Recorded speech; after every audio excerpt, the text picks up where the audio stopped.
What is up, my friends? I am Mumfy. Welcome back to the channel. If this is your first time here, thank you so much for joining.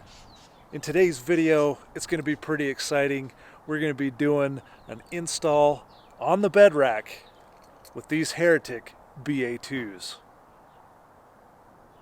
Let's jump into it. Alright, we are going to be installing the Heretic Studio BA-2s onto the Saints Offroad bed rack that I have. Now these are going to go right up here into these cutouts to give me some accent lighting out around my bed and the Tacoma. So I've got 4 spots, 2 on each side. I'm eventually going to be installing some chase lights back here, so stay tuned for that. So what I'm planning on doing is daisy chaining 4 of these together through the bed rack, attaching it to the driver's side, and then running it up to my Switch Pro controller. First off, I've actually got some 14 gauge insulated wire, which is actually what Heretic uses on their BA-2s and their wiring for their lights, which is really good. Now the cool thing with the Heretic BA-2s is that, as you can see on the back here, you can swap the bracket, the mounting bracket here. So that way your wires can all face the same way. So if I was to mount this as is, my wire leads are actually facing in the wrong direction. So if I wanted to mount it up here, I'm actually going to flip this around so that way I have a short distance to the next one up front. So I'll daisy chain these 2 together, run the wire up and across my crossbeam, and daisy chain it into the other BA-2s. So let's get working on the daisy chain. Alright, so here we are at the back of the truck. I've wired up my BA-2s. One of the cool things about these that Heretic does is on the housing, they actually mark your positive and negative connections. So that way there's no confusion when you go to wire up your BA-2s.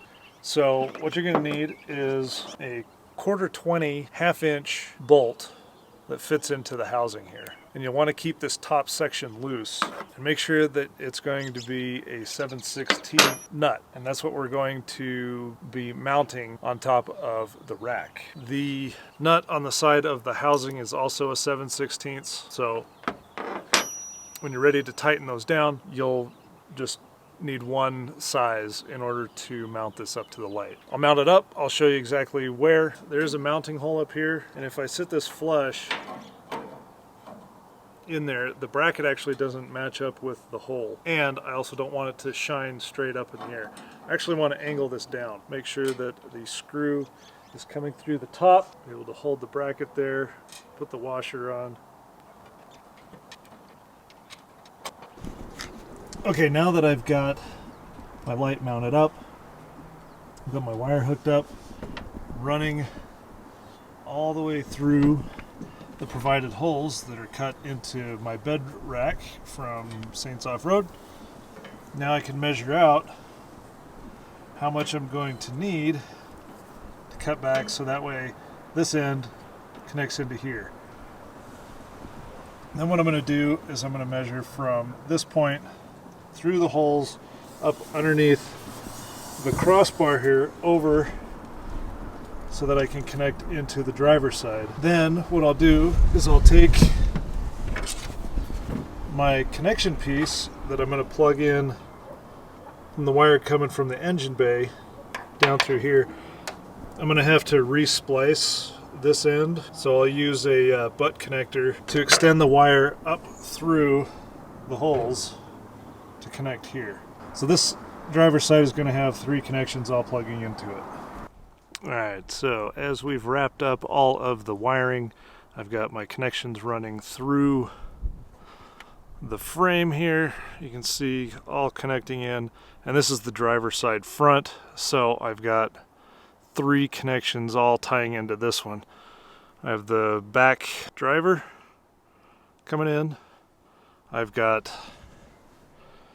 the passenger front that goes all the way across the crossbar here, coming through and connecting in, And then I've got my connection that's going to run up to the battery, which is right here, that I've done a couple of spade connectors and then heat shrink around that just to make a good connection. And then what I'm going to do is I'm going to run the wire from the battery that's up front underneath the engine all the way underneath the truck and come up through the separation in the bed. I'm going to come up through this space here and run the wire through this crease that has the other end of this connection on it.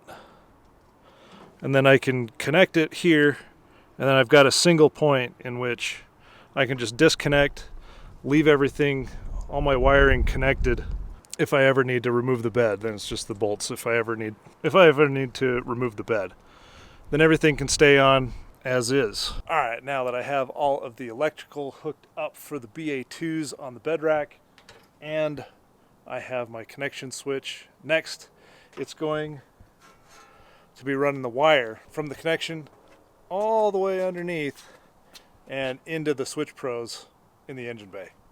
All right, now I'm done running the electrical through the engine bay all the way back to the bed. I'm going to take you underneath and show you where. So as we dive under, I have it, you can kind of see my zip tie here, but as we roll up under the engine bay,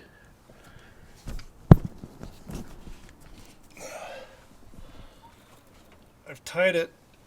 I actually have it dropping down and then over the frame piece here, and it crosses over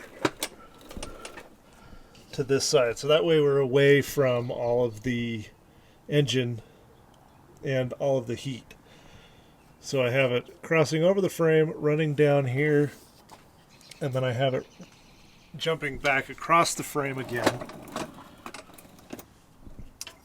and just making sure that it's zip tied in all of the right spots. And then as I come over, I have it jumping across again. You can see the wire here that runs over the top, and then I have it zip tied to just a little connecting point, and then it runs up into the bed where I've made the connection up top. Alright, now that I've ran the wire through the engine bay, underneath the truck, and into the bed, next is to hook it up to the Switch Pro. I'm going to bring you in. I've already done it. It's pretty straightforward. Just make sure you're using the fork connections on the end of your wires to make the connection to the Switch Pro terminal bus setup. So here it is. As I bring you in, I connected it to the number 2 port right here. So positive, negative on the bus bar goes to the negative, and all these are the positives.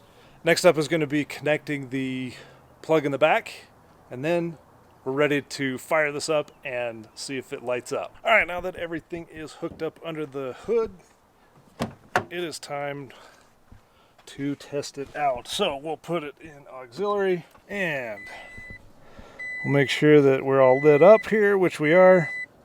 Now the Switch Pro goes 1, 2, 3, 4, 5, 6, 7, 8. So we're on number 2.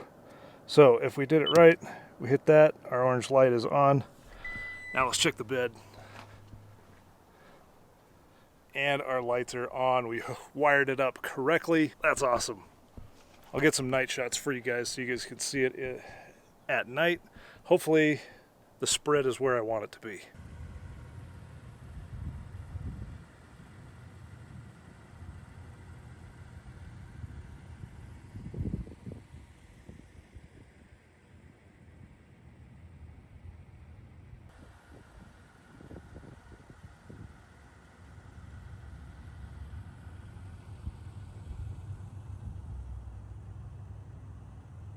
All right, my friends, that's going to wrap it up for this install. Hope you did enjoy it. It is a little bit of a daunting install for sure with all the electrical. It can be pretty intimidating, so be sure to just take your time if you're looking to do something like this on your bed rack. Daisy chaining can be a little bit involved. You also may not have the exact same setup that I have, But hopefully this gives you an idea if you are planning out something similar to having bed lighting on your bed rack. If you guys enjoyed this video, please hit that like button. If you haven't already, consider subscribing. Let me know down in the comment section what you guys are doing with your lighting situation for your particular bed rack. Maybe throwing some lights up on the roof rack. Let me know down in the comment section if you enjoyed this. If you have any other questions, be sure to leave those down there as well. And we'll catch you in the next video. Peace.